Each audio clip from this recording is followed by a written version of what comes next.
opportunity will be informational only, but we also have several other ways that might save you money and might help you on the long term, short term and long term. And we'd like to explore those too.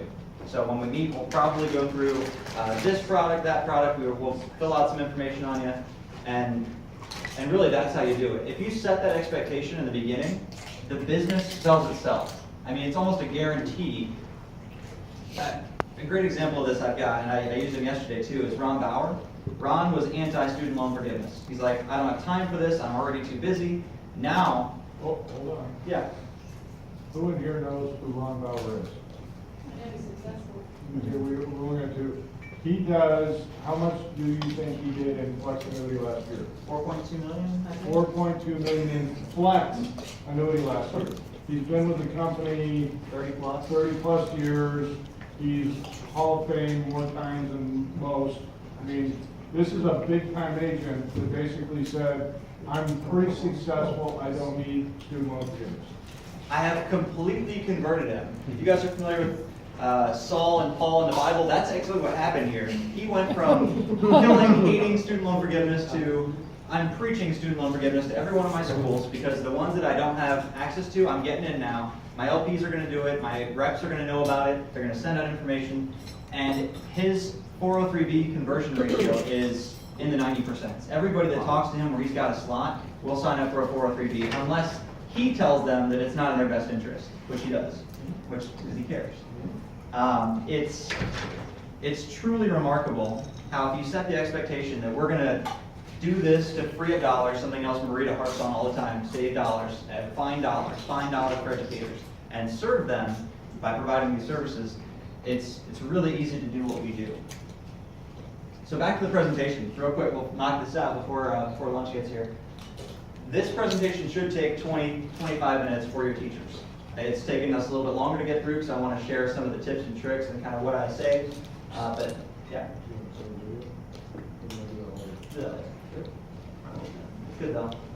So we talked about the teacher loan forgiveness.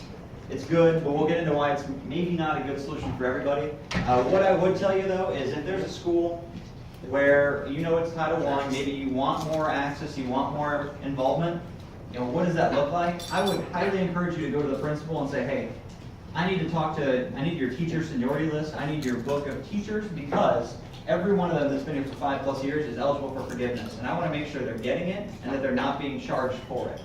If you say that to a principal, again, batting average is pretty high that they're going to send you back their list of teachers, how long each has been there, and you just start at the top, go from the list. And what else it helps you with is, so this person's been here for 20 years, what are they doing for their retirement? You know, there's other information you can get from that list, but they will, and it is public info, but they will happily supply it with the understanding that you're going to reach out to their teachers. And once they agree to that, feel free to say, hey, you know, Mr. Principal, will you send out this email or this letter saying, Bob Crum is going to be calling you. We want to make sure you've got the loan forgiveness that you're already eligible for, etc. It's just so easy. And then again, you set that expectation, turn it into business. You've got a client for life. So the teacher loan forgiveness, that's how I like to use it. It's a great segue into the other programs too, but you know that if somebody's taught in a Title I school for 5 years, they are eligible for this. The 17.5, if you're not familiar, if you're a high school math or science teacher, or if you teach special education, you're guaranteed $17,500.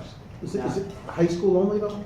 It's actually junior high and high school. Okay, So elementary school. Secondary school. So another question I get a lot is if I only owe $10,000 but I'm eligible for $17,500, do I get a check for $7,000? The answer is no. The answer to that is no. But if you did, we want you to turn it over to us. Yeah, I get that question more than you'd expect. The Perkins loan stuff, as you can see, there's a little bold here, basically saying that they expired and that we don't give them anymore. The loan forgiveness still exists, but I don't even really touch on this in my presentation because they are so rare. Chuck found one. It's like finding a leprechaun or a unicorn. It just doesn't happen. That's pretty cool. You might, yeah. And it's like, really easy. It's just as easy as the other ones once you find it. Look at them like a fish in the fishbowl and be like, I need to study. We need to work this out. But again, it's not worth investing a lot of your time as an agent to learn this program because you simply won't see them. When you do, it's as easy as teacher loan forgiveness to go through. But again, most of these loans are, the highest one I saw I think was $2,800. So they're not high dollar loans. And waiting 5 years to go through $2,800 might not be their best solution. So, this slide right here is your bread and butter. It is the slide that makes the presentation as it stands today. And what it is, it's talking about a new program, public service loan forgiveness. It's been around for a couple of years. And if you make 120 qualifying payments, the entirety of your federal loan is forgiven. All of it. I like to pause and kind of let that sink in, and people are like, really? No way. Yeah. When do the payments start as of October 1st? Or if they started in 1997, after October 1st, they're qualified to have their loan wiped out? Originated after. Right. Well, I'll expand on that real Okay. quick. So the arbitrary start date the government picked for this program is October 1, 2007. Any qualifying payment you've made after that counts towards your 120. And once you hit 120, all federal debt's forgiven. The stipulation regarding origin of the loan, that's only for the teacher loan forgiveness. Oh, that's right. That does not apply. You could have had a loan since 1985, when the best team in football won the Super Bowl, and then you could still get public service loan forgiveness. Yeah. But their payments aren't actually gonna start counting as qualified until after October. October 1, 2007. Okay. So let's say you've made qualifying payments since then. Your loan, no matter if you owe $5,000 or $105,000, it'll be forgiven October 1, 2017. The first person will get the forgiveness October 1, 2017. Gotcha. And if you look at the form we have for this, I'm sorry, one second. If you look at the form, it's not an application, it's a certification form. So nobody's applying for this right now. You could technically wait until you hit the 120 payments and send it in. But we very much as a company encourage people to send in the public service loan forgiveness employee certification form, because it validates that yes, you are on path for forgiveness and you will continue this path and you'll achieve it by X date, assuming you stay in the criteria. Yeah. Okay. Can you talk to me like I'm a third grader and in the simplest way possible, describe the difference between a qualifying payment and a non-qualifying payment? 'Cause Great question. I hear sometimes people say, well, some's qualified, or they did it for 8 years, but none of them were qualified. I don't know what that is. Sure, great question. Is that, That's not my question, but I can explain it. well, no. Have you seen the presentation that's on your desktop? No. When you get to, okay, good. When you get to the payment slide, payment information slide, it's two massive slides, walls of text, describing in thorough detail what each payment plan looks like.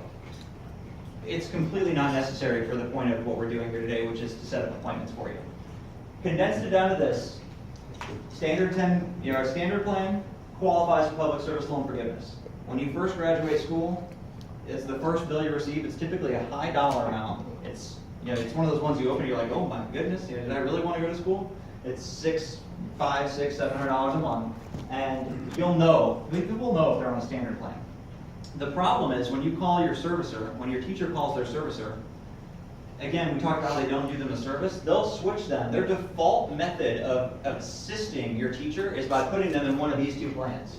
They're going to say, hey, you just graduated school. How about a graduated plan? That sounds, perfect pairing. The problem is the graduated plan, the payment gradually increases over time. So it'll go low today, but next year it'll be plus 20%. The year after that, it'll go up incrementally until the point where it's much higher than the standard plan. The extended payment plan is basically taking your 10-year plan and extending the duration of the term over 20, 25, or 30 years. What it does is it's a great investment for the company, the loan servicer, because they're going to make a lot more money in capitalized interest over that kind of time frame. And again, it sounds great. If you are a teacher and you're making $500, $600 a month payment, you're making a teacher's salary, you call and say, hey, what can you do? They say, how about $250 a month? You're going to say, heck yeah, sign me up for $250 a month. That's much better. Well, unfortunately, that 30-year plan does not qualify for public service loan forgiveness. You can see at the top again here, the standard plan qualifies. These two in the middle, the default for all of your servicers do not qualify. And then the income-driven repayment absolutely qualifies. What you got, Tracy? And I've had a couple of teachers, and I don't know how to approach them. They're paying the standard repayment plan, it's working for them. How does that, I mean, that's 10 years, do they have anything left to be forgiven? That's my question. Great question. If they're capable of making the standard 10-year repayment plan, Mm-hmm. they're good, I guess.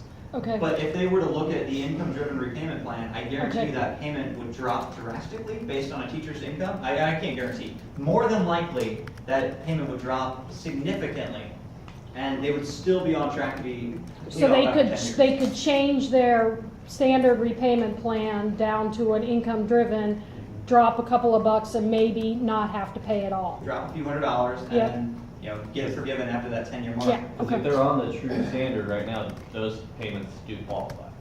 So they're already so many years into it, and they might not even know it. There is a thing I want to add to this, though, is that if you consolidated your loans and you're on a standard repayment plan, that is not qualified, because that's a 20-year standard, not a 10-year standard. Okay. You can correct me if I'm wrong, but I've helped people that might have, well,